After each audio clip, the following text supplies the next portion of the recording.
Public school के सभी छात्र छात्राओं का मैं हार्दिक अभिनंदन करते हुए ऑनलाइन क्लासेस में स्वागत करता हूँ।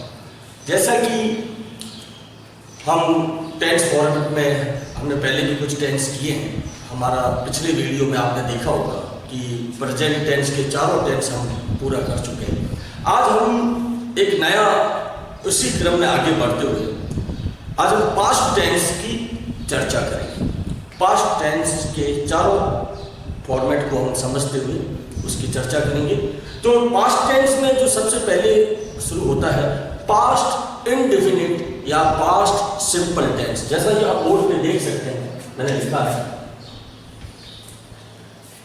इस टेंस को प्रारंभ करने से पहले मैं 1 मिनट आपसे खातिर बोलना चाहूँगा, चर्चा करना चाहूँगा कि जिस तरह हमारे ग्रामर सेक्शन में जो 12 टेंस है, जो मुख्य रूप से 3 टेंस है, प्रेजेंट है, पास्ट है, फ्यूचर, हर टेंस का अपना अपना एक रोल है। और इसी टेंस के माध्यम से हमारा लेसन प्लान या हमारी जो भी इंग्लिश में हम रीडिंग में जो चीज़ लाते हैं या राइटिंग में जो चीज़ लाते हैं, उन सब में टेंस का अपना एक रोल है। लेकिन आज मैं जिस टेंस की चर्चा करने जा रहा हूँ, पास्ट इंडेफिनिट या पास्ट सिंपल टेंस, इस टेंस का ये टेंस क्यों इतना महत्वपूर्ण है वो मैं आपसे एक मिनट चर्चा करना चाहूँगा। जो पास्ट सिंपल टेंस है, ये वो टेंस है अधिकतर हमारे जो ग्रामर सेक्शन में तो इससे जुड़े हुए कई सवाल आते ही हैं, लेकिन हमारा जो राइटिंग सेक्शन है, हमारे राइटिंग सेक्शन में जैसे पैसेज राइटिंग है, स्टोरी राइटिंग है, ऐसे राइटिंग है, रिपोर्ट राइटिंग है, ऐसे कई राइटिंग सेक्शन में जो बहुत बड़े मार्क्स के साथ जिनके सवाल आते हैं, उसमें इस पास्ट टेंस की जो भूमिका है वो बहुत ज़्यादा है।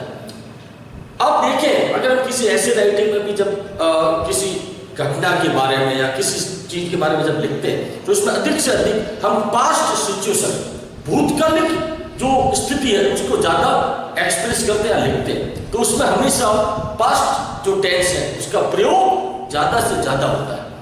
उसी तरह हमारे बोर्ड पैटर्न में भी जो इससे जुड़े हुए करेक्ट वर्ब्स के फॉर्म के जो क्वेश्चन आते हैं, उसमें भी पास्ट टेंस के कम से कम 2 या 3 क्वेश्चन रिलेटेड आते हैं। तो आज हम पास्ट टेंस के बारे में पूर्ण रूप से चर्चा करेंगे। सबसे पहले आज हम ले रहे हैं पास्ट सिंपल इंडेफिनिट टेंस।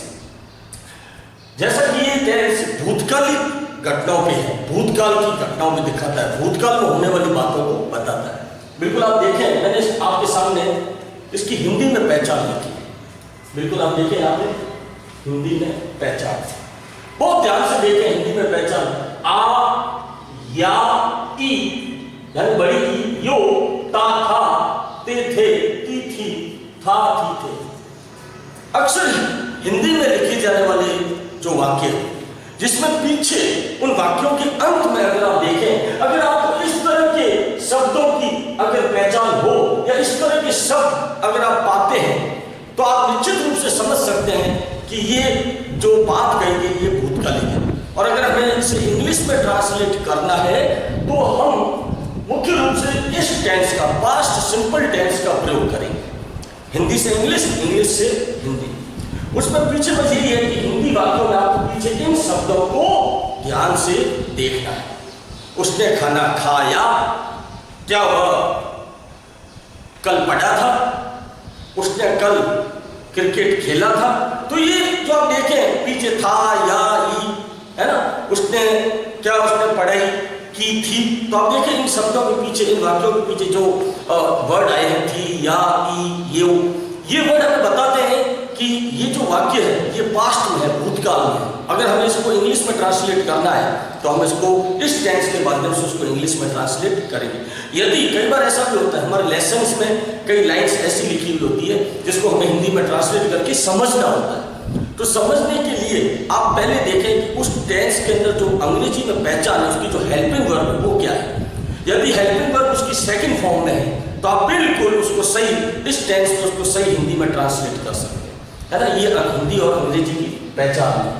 उसके बाद आप देखो उसकी अंग्रेजी में पहचान, अंग्रेजी की पहचान है वर्ब की सेकंड फॉर्म, वर्ब की सेकंड फॉर्म। यदि आपका वाक्य अंग्रेजी में सकारात्मक है, सरल वाक्य है, पॉजिटिव वाक्य है, तो उसमें आप हमेशा देखना कि यदि उस अंग्रेजी के वाक्य में बीच में जो वर्ब है, अगर वो वर्ब सेकंड फॉर्म है, अगर वो वर्ब आपकी सेकंड फॉर्म है, तो आप उसको जब हिंदी में ट्रांसलेट करेंगे तो निश्चित रूप से उसके पीछे जो हिंदी का वाक्य बनेगा, उसके पीछे का जो शब्द होगा वो इनमें से एक होगा, है ना।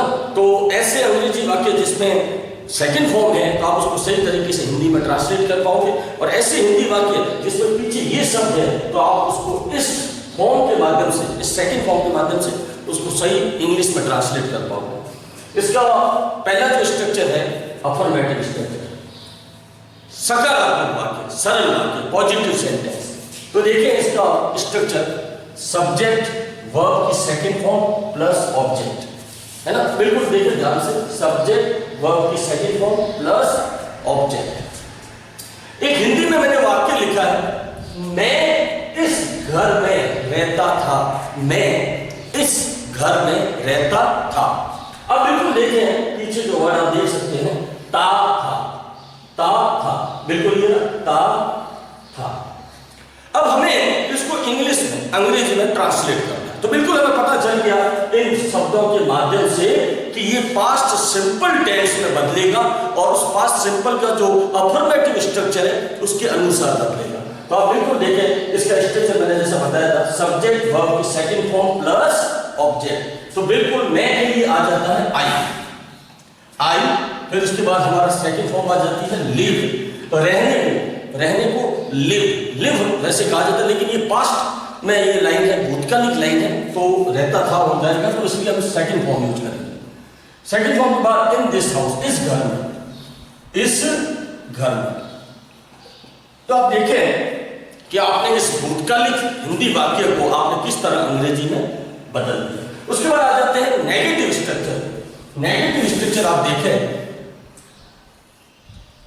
Subject plus did plus not, verb की फर्स्ट फॉर्म, ध्यान रखें यहां पे वर्ब की फर्स्ट फॉर्म है प्लस ऑब्जेक्ट। तो देखें कि पास्ट टेंस में जब भी कोई वाक्य नकारात्मक होगा, अगर उस वाक्य में नहीं है, नहीं का भाव है, नकारात्मक है ना, नॉट आया है, तो वहां पे हमेशा नॉट से पहले डिड लग जाएगा।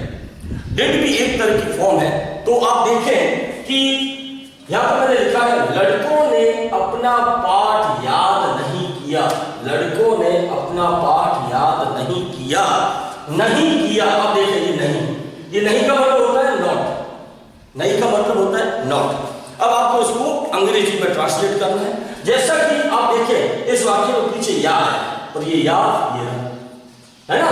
तो मैं इस वाक्य को देखते ही पता चल जाना चाहिए कि ये वाक्य को अगर हम अंग्रेजी में बदलेंगे, वो भी नकारात्मक, तो पास्ट सिंपल टेंस में बदलेगा, और उसमें भी जब नकारात्मक में अंग्रेजी में बदलेंगे तो नॉट जो नहीं है, नहीं को इंग्लिश में कहा जाता है नॉट, नॉट से पहले आप डेट लगाएंगे। तो बिल्कुल आप देखें इसको हम नेगेटिव सेंटेंस में बदलेंगे। द बॉयज, जो कि प्लूरल, लड़कों है ना, लड़कों है यानी बहुत से लड़के। द बॉयज डिड नॉट, मैंने जैसे कि आपको बताया नहीं, यानी नॉट से पहले आपको डिड लगाना, डिड नॉट लर्न। लर्न का मतलब होता है सीखना, याद करना, सीखना। लर्न देयर लेसन, अपना, देयर यानी खुद का, अपना। लड़कों ने अपना पाठ याद नहीं किया। The boys did not learn their lesson, है ना। अब उसके बाद हम जाएंगे इंटरोगेटिव स्ट्रक्चर। इंटरोगेटिव स्ट्रक्चर का मतलब होता है कि प्रश्नवाचक, हम पिछले प्रेजेंट टेंस में कर चुके हैं। इंटरोगेटिव का मतलब होता है प्रश्नवाचक। यदि हम किसी को अगर वर्तमान स्थिति में अगर किसी को कल का या परसों का अगर इंग्लिश में पूछना चाहते हैं तो हम डिड लगा के उसको क्वेश्चन पूछ सकते हैं। या फिर आप देखें कि जब इंटरोगेटिव हमेशा जो हमारी जो मुख्य वर्ब है, चाहे वो हेल्पिंग वर्ब है या वर्ब है, वो आगे आ जाएगी। तो इसमें हमेशा देखना कि पास्ट टेंस में सेकंड फॉर्म आगे नहीं आएगी, डिड आगे आएगा। डिड जो कि आपका यहाँ पे मुख्य रूप से हेल्पिंग वर्ब के रूप में गिना जाता है, तो डिड को आप आगे ले लेंगे। ये देखो डिड प्लस सब्जेक्ट वर्ब की फर्स्ट फॉर्म, इसमें फर्स्ट फॉर्म आएगी प्लस ऑब्जेक्ट। डिड अगर आगे आ जाता है तो उसके बाद जो फॉर्म आएगी वो फर्स्ट फॉर्म आएगी। तो उसके बाद देखें कि मैंने एक वाक्य लिखा है, क्या तुम विद्यालय गए? क्या क्या तुम विद्यालय गए? हम किसी को सवाल पूछ रहे हैं कि क्या तुम विद्यालय गए थे या गए? तो आप देखें कि यहां पर इसके पीछे क्या वर्ड आया है, ये मैंने जैसे कि आपको बताया कि किसी भी भूतकालिक वाक्य को पहचानने के लिए सबसे पहले उसके पीछे का शब्द देखो, तो ये आया है। तो आप बिल्कुल देख सकते हैं कि ये जो ये वर्ड है ये पास्ट टेंस का है। तो अब हम इसे पास्ट में इंटरोगेटिव में बदलेंगे क्योंकि ये प्रश्न पूछा जा रहा है। तो आप देखिए, सबसे पहले मैं डिड को आगे ले लिया, did you go to school? Did you go to school? यहां पर देखा कि डिड आगे आया है, तो आप देखो यहां पर मैंने जो गए की जो फॉर्म ली वो गो ली, यानी फर्स्ट फॉर्म ली। या ऐसा नहीं कि आप यहाँ पे सेकंड फॉर्म लगा दें तो आपका सेंटेंस गलत हो जाएगा। अब जैसा कि मैं आपको आगे बताऊं कि पास्ट टेंस का एक जो मुख्यतः जो ध्यान देने वाली बात है वो ये है कि पास्ट टेंस में यदि आपका कोई भी सब्जेक्ट है ना, आपका सब्जेक्ट या कोई भी ऐसा सिचुएशन जिसमें वो सिंगुलर और प्लूरल, द बॉयज या द बॉय है ना, सिंगुलर या प्लूरल हो, उसके बाद दोनों ही फॉर्म में, सिंगुलर और प्लूरल दोनों ही फॉर्म में सब्जेक्ट के बाद सेकंड फॉर्म ही आएगी, है ना। उसके बाद यदि आपका subject I, we, you, they, he, she, it या कोई नाम हो तो उसके बाद भी उसकी जो वर्ब है उसमें कोई परिवर्तन नहीं होगा, यानी कि सेकंड फॉर्म ही रहेगी, उसमें कोई परिवर्तन नहीं होगा। ठीक है, तो इसके जो मुख्य जो है वर्ब को यूज किया जाता है वो सेकंड फॉर्म के रूप में यूज किया जाता है। अब यदि आपका सिंगुलर आगे का अगर वर्ड, पहला वर्ड सिंगुलर या प्लूरल हो या कोई सब्जेक्ट हो, उसके बाद अगर वो अफर्मेटिव है, पॉजिटिव है तो सेकंड फॉर्म आप लगाएंगे, और अगर वो नेगेटिव है तो डिड लगेगा। बस इसमें ऐसा नहीं है कि कोई भी ये सब्जेक्ट है तो ये फॉर्म लगेगी, ऐसा नहीं। ठीक है, तो आप देखें, आपने बहुत ध्यान से देखा कि मैंने किस तरह आपको ये पास्ट सिंपल टेंस को जो डिस्क्राइब किया है, आप इसको बहुत ध्यान से देख सकते हैं। अभी जैसा कि इस टेंस को ज़्यादातर मैं आपको बता सकता हूँ कि हम जैसे ऐसे राइटिंग करते हैं या रिपोर्ट राइटिंग करते हैं, है ना, या स्टोरी राइटिंग करते हैं, या हमारे पैसेज राइटिंग में जब हम कोई आंसर देते हैं तो ऐसे टेंस, ये टेंस बहुत महत्वपूर्ण हो जाता है क्योंकि इस टेंस के थ्रू ही हम पास्ट की घटनाओं के आधार पे कोई ऐसे अच्छी तरह से लिख सकते हैं, स्टोरी लिख सकते हैं, रिपोर्ट राइटिंग लिख सकते हैं, क्योंकि वो सब पास्ट में हो चुका है। तो उसको लिखने के लिए इस टेंस का प्रयोग अधिक से अधिक किया जाता है ना। जैसे कि मैं नॉर्मली आपको सामने एक लाइन में बताऊं कि एक दिन हम चिड़ियाघर में गए, एक दिन हम चिड़ियाघर में गए। वन डे वी वेंट कौन सी फॉर्म है, second form. One day we went to the zoo, one day we went to the zoo, एक दिन हम चिड़ियाघर में गए, पीछे ये आया है। ठीक है, तो आप देखिए वेंट सेकंड फॉर्म है, वेंट गो की सेकंड फॉर्म, यानी एक दिन हम चिड़ियाघर में गए थे। तो आप किस तरह आपने इस टेंस के थ्रू वो लाइन आपने बना ली और आपका काम हो गया। ठीक है, तो ज्यादा से ज्यादा ये प्रैक्टिस में भी होता है, और हमारे बोर्ड एग्जाम में भी जो करेक्ट वर्ब्स ऑफ फॉर्म के जो क्वेश्चन आते हैं उसमें पास्ट टेंस के भी कम से कम दो से तीन सवाल आते हैं। तो हमें इस टेंस को बहुत ज़्यादा यूटिलाइज करना है, बहुत ज़्यादा इसको समझना है। अब आगे हम देखेंगे, जैसा कि आप देख सकते हैं कि हर टेंस का अपना अपना एक अपने खुद के एडवर्बियल्स होते हैं और एक उनके कुछ रूल्स भी होते हैं, क्योंकि जब हम उनको वाक्यों में या हमारे राइटिंग सेक्शन में किसी भी रूप में जब उसको प्रयोग में लाते हैं तो उनके कुछ नियम होते हैं, बेसिक नियम, और उनके कुछ एडवर्बियल्स भी होते हैं जिसकी वजह से हम सेंटेंस को सही तरह से पहचान भी पाए और सही तरह से उसको यूज भी कर पाए। अब देखिए, जैसा कि मैंने आपके सामने यहाँ पे इस टेंस पास्ट सिंपल टेंस के कुछ एडवर्बियल्स लिखे हैं, आप देखें एडवर्बियल्स, जिसे हिंदी में कहा जाता है क्रिया विशेषण। एडवर्बियल्स के तहत आप देखें कि मैंने कुछ एडवर्बियल्स लिखे हैं, देखिए आप, last night, last year, last month, last week ago, long ago, 2, 3, 4, यानी कि कोई भी दिन हो सकता है, 1 day, 2 day, 3 day, 4 day, 5 day, 6 day एगो। है ना, डेज एगो। एगो का मतलब होता है पहले, है ना, पिछले समय, सम टाइम बैक, कुछ समय पहले। यस्टरडे यानी बीता हुआ कल, और इन हियर, इन अपनी जगह है, आगे हियर कोई भी सन हो सकता है, कोई भी ईयर हो सकता है ना, 2001, 2005, 2007, 2012, 2017, जो साल बीत चुका है वो अगर इनके साथ आ जाए, अगर वो इनके साथ आ जाए, ये कुछ एडवर्बियल्स है जो जब पास्ट का कोई ऐसा सेंटेंस आता है उसमें अगर ये एडवर्बियल्स दिया हुआ है तो आप उसको, उस सेंटेंस को पहचानने में एक आसानी होती है। दूसरा, इनसे जुड़े हुए कोई ऐसे क्वेश्चन आए तो उनको भी आप आसानी से समझ के कर सकते हैं। तो ये एडवर्बियल्स सेंटेंस को आधार देते हैं, पहचान देते हैं। अब आप देखें, मैंने कुछ इसके पास्ट टेंस के कुछ रूल्स हैं जो आप ध्यान से समझें। पहला जो रूल्स है, यदि किसी वाक्य में नेवर वर्ड है, नेवर, है ना, नेवर का मतलब क्या होता है? नेवर का मतलब होता है बिल्कुल नहीं, कभी नहीं, एकदम बिल्कुल नहीं, है ना। तो इसके लिए हम अंग्रेजी में वर्ड यूज किया जाता है नेवर, कभी नहीं। नेवर वर्ड आया है तो उसमें डिड प्लस नॉट का प्रयोग नहीं होगा। मैं इस क्वेश्चन की या इस रूल्स की चर्चा इसलिए कर रहा हूं कि कई बार ऐसे बोर्ड एग्जाम्स में भी ऐसे क्वेश्चन आते हैं जहां पे देखो नेवर का मतलब होता है नहीं, है ना, कभी नहीं, बिल्कुल नहीं, पर नहीं तो आया है ना। तो ऐसे क्वेश्चन भी दिए जाते हैं जिसमें क्या होता है कि सब्जेक्ट के साथ आगे ब्रैकेट में नेवर वर्ड दे दिया जाता है। तो हम सोचते हैं नेवर का मतलब होता है नहीं, तो हम क्या करते हैं, बिल्कुल उस डिड प्लस नेवर कर देते हैं, है ना। तो ये गलत हो जाएगा। इसमें नेवर ऑलरेडी मतलब जो वर्ड आया है नेवर का ऑलरेडी मतलब ये होता है बिल्कुल नहीं, है ना, एक सटीक वर्ड है, तो ये अपवाद के रूप में भी ले सकते हैं। तो आप देखें कि अगर नेवर वर्ड आया है तो उसमें डिड नॉट का प्रयोग नहीं होगा। तो देखिए, जैसा मैंने उदाहरण दिया है, I never came late, I never came late. उसके बाद आगे मैं जाऊंगा, दूसरा रूल है, भूतकाल की आदत बताने के लिए ऐसी आदत जो भूतकाल में थी पर अब वर्तमान में नहीं।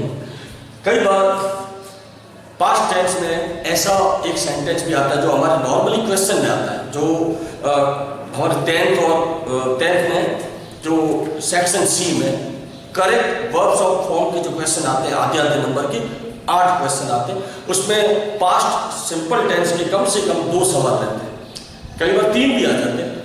उसमें कई बार कुछ सवाल ऐसे दिए जाते हैं, उस सवाल में कोई तरह का एडवर्बियल नहीं है, तो उस सेंटेंस को अपने को पहचानना पड़ता है, फिर उसमें सही पहचान करके हम उसको सही तरीके से उसमें सही वर्ब फिल कर सकते हैं। लेकिन उसके लिए हमें उसका बेसिक नियम पता होना चाहिए, क्योंकि ऐसे कई सवाल होते हैं, काफ़ी सवालों में एडवर्बियल दिया जाता है और काफ़ी सवालों में एडवर्बियल नहीं भी होता है।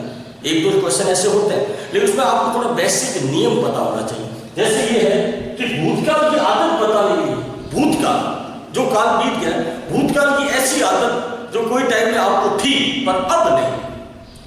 आप बचपन में बहुत अच्छा क्रिकेट खेलते थे, बहुत अच्छी फुटबॉल खेलते थे, लेकिन अब नहीं खेलते, अब आप नहीं खेल पाते, है ना। तो ये आपका एक शौक था, है ना।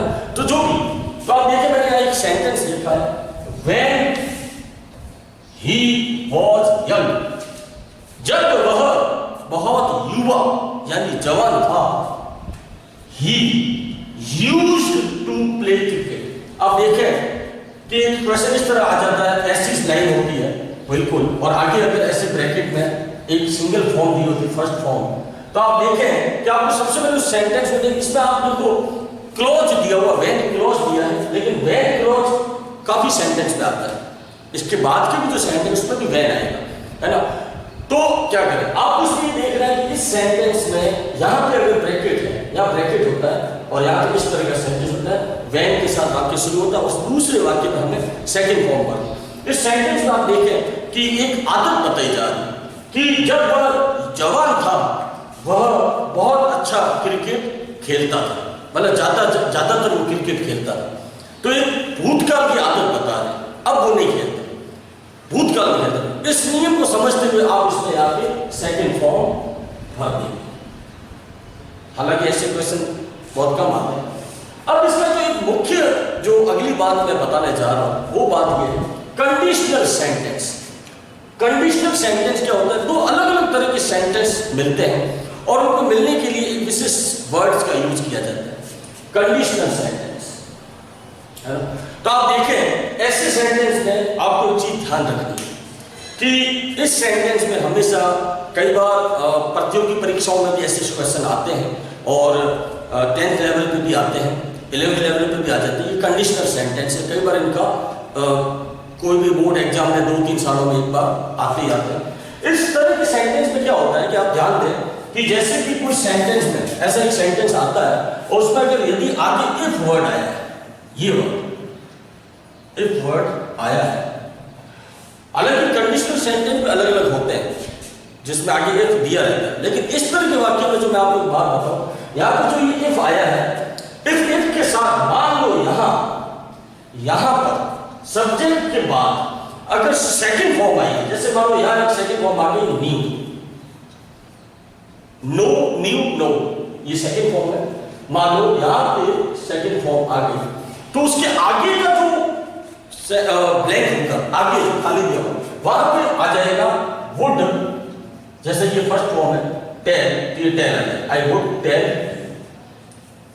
अगर यहां पे सेकंड फॉर्म है तो यहां पे वुड टेल आ जाएगा, या बहुत ध्यान से देखें। और यदि यहां पे वुड टेल ऑलरेडी दिया हुआ है और यहां खाली है और यहां पे मान लो नो फर्स्ट फॉर्म दी हुई है, फर्स्ट फॉर्म, और यहां पे वुड टेल दिया हुआ है, तो आप यहां सेकंड फॉर्म भरेंगे, आप यहां पे सेकंड फॉर्म भरेंगे।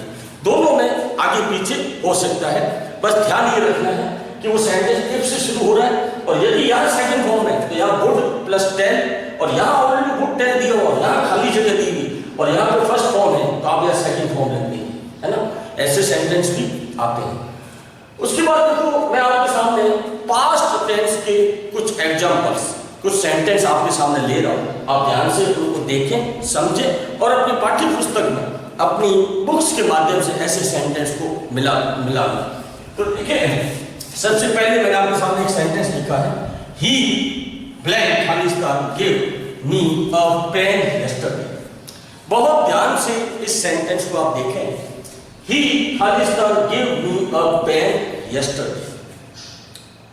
जनरली इस सेंटेंस में मैंने आपको पहले भी बताया, इससे पहले भी हमने जो सेंटेंस लिए हैं, टेंस लिए हैं, प्रेजेंट के टेंस लिए हैं, मैंने आपको बताया कि ऐसे जो क्वेश्चन होते हैं वो अक्सर हमारे बोर्ड एग्जाम्स में आते हैं, वो भी 10th लेवल पे आते हैं। तो ऐसे क्वेश्चन को करने के जो तरीके वो 2 तरीके। पहला तरीका यही है कि आप ऐसे सेंटेंस को बहुत ध्यान से पढ़ें और उस सेंटेंस को पहले ये कंफर्म करें कि ये अफर्मेटिव है, नेगेटिव है या इंटरोगेटिव। जैसा कि आप देखें इसमें नॉट नहीं आया है, नॉट नहीं आया है, तो ये नेगेटिव नहीं है। इसमें पीछे क्वेश्चन मार्क नहीं आया है, तो ये इंटरोगेटिव नहीं है। अब क्या रहा? अफर्मेटिव। क्या रहा? अफर्मेटिव। कंफर्म हो गया ये सेंटेंस अफर्मेटिव। उसके बाद आप देखें कि इस सेंटेंस में कोई एडवर्बियल दिया है, तो बिल्कुल ध्यान से देखें तो ही गिव मी अ पेन यस्टरडे, ये यस्टरडे एडवर्बियल है और ये किसका एडवर्बियल है? पास्ट सिंपल का, पास्ट सिंपल का एडवर्बियल। तो कंफर्म हो जाता है कि इस सेंटेंस में जो स्ट्रक्चर भरा जाएगा, जो फॉर्म भरी जाएगी वो पास्ट टेंस में होगा, पास्ट टेंस की फॉर्म भरी जाएगी। तो जैसा कि ये सेंटेंस अफर्मेटिव है तो अफर्मेटिव स्ट्रक्चर क्या है? सब्जेक्ट वर्ब की सेकंड फॉर्म प्लस ऑब्जेक्ट। तो सब्जेक्ट ऑलरेडी हमारा दिया गया है ही, और जैसा कि मैंने आपको बताया कि इसमें सब तरह के सब्जेक्ट और सब तरह के सिंगुलर और प्लूरल में आगे जो फॉर्म होगी वो बदलेगी नहीं, सेकंड फॉर्म ही रहेगी। अगर नेगेटिव है तो डिड नॉट, और अगर पॉजिटिव है अफर्मेटिव है तो सेकंड फॉर्म ही। तो यहाँ पे जो गिव है वो फर्स्ट फॉर्म है, तो हमें यहाँ पे क्या बनेगी? Gave, second form. तो देखें ये इस तरह ये हमारा सेंटेंस कंप्लीट हो गया। अब इसी तरह बिल्कुल इसी तरह जो बातें मैंने अभी बताई, इसी तरह आपको अगले सेंटेंस को भी फॉलो करना है। अब देखें यहाँ पे हमारा सब्जेक्ट ही है, आगे ब्लैंक या नॉट प्ले लिखा हुआ है, हॉकी 2 days ago। मैंने जैसा कि आपको बताया, सेंटेंस को पहले पहचान कर ले, अफर्मेटिव है, नेगेटिव है, इंटरोगेटिव। ये सेंटेंस है नेगेटिव। क्यों नेगेटिव? ये नॉट आया तो ये नेगेटिव है। अब हमें इसमें सही फिल कर, हमें पता लगा है कि ये कौन से टेंस का है। तो जैसा कि यहाँ पे दिया गया 2 days ago, और 2 days ago किसकी पहचान है? पास्ट टेंस की। ये एक तरह का एडवर्ब है जो आप यहाँ देख सकते हैं, पास्ट टेंस। तो अब हमें पता चल गया इसमें पास्ट टेंस को भरना है। जैसा कि हमारा सेंटेंस नेगेटिव है तो हम क्या भरेंगे? ही। नेगेटिव है तो नॉट के आगे डिड लग जाते हैं, डिड नॉट, ठीक है, नॉट फिर प्ले, ठीक है। डिड आया है तो डिड के बाद जो फॉर्म है वही रहेगी, फर्स्ट फॉर्म ही रहेगी, सेकंड फॉर्म नहीं। डिड के बाद फर्स्ट फॉर्म आती है। उसके बाद अगला सेंटेंस, आगे ब्लैंक है योर सिस्टर, फिर ब्लैंक है सिंग अ सॉन्ग यस्टरडे। पहले सेंटेंस को पहचान ले, सेंटेंस कौन सा है? इंटरोगेटिव। फिर उसके बाद देखें कि सबसे पहले इसमें हमें जो इसकी जो मुख्य हेल्पिंग वर्ब होती है वो क्या होती है? डिड होती है। तो डिड को हम आगे ले लेंगे क्योंकि इंटरोगेटिव है, डिड। और डिड के बाद फर्स्ट फॉर्म ही रहती है तो सेम का सिंग हो जाएगा। उसके बाद अगला सेंटेंस आप देखें, he blank write a novel last year. Sentence को पहचानेंगे, सेंटेंस कौन सा है? अफर्मेटिव। और इसका एडवर्ब कौन सा है? Last year. बिल्कुल, ये पास्ट सिंपल टेंस का है और ये हमारा जो सेंटेंस है ये अफर्मेटिव। तो हम इसमें क्या भरेंगे? राइट की सेकंड फॉर्म क्या हो जाएगी? रॉट। क्या हो जाएगी?